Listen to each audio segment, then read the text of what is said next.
后礼拜特别过中秋啊，这新竹的母鸡团体举办活动，讲过年的故事，带囡仔做伙爬油啊、画油啊、滴油啊帽，全台语的活动。除了好这囡仔进入中秋以外，也伫咧生活当中营造一个全母鸡的环境。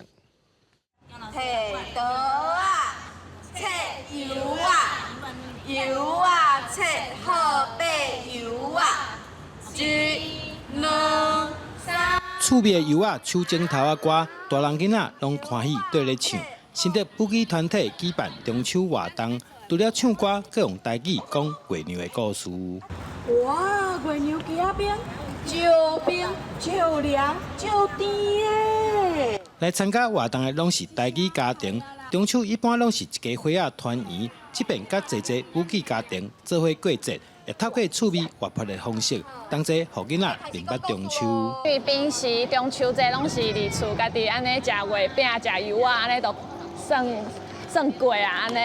啊来遮安尼大家做伙，当做伙食油啊、画油啊、滴油啊、帽啊，嘿，我感觉真趣味。互囡仔有中秋节迄个感觉，吼，会晓讲学一寡，比如讲油啊。中秋节要食油啊、烘肉安尼，互伊知影讲，即个节日会当做啥物代志。活动现场阁互大家发挥创意，帮油啊装搭出各种无共款的模样，阁利用油啊皮做帽啊。较有过节的气氛呐，吼，互囡仔知影讲，咱有啥物节气的，会使啥物节日会使做伙佚佗啊，做伙耍啊。你讲台语好过来。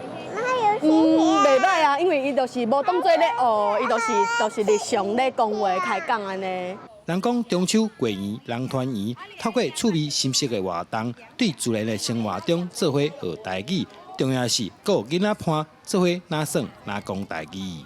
记者杜君豪，新竹报道。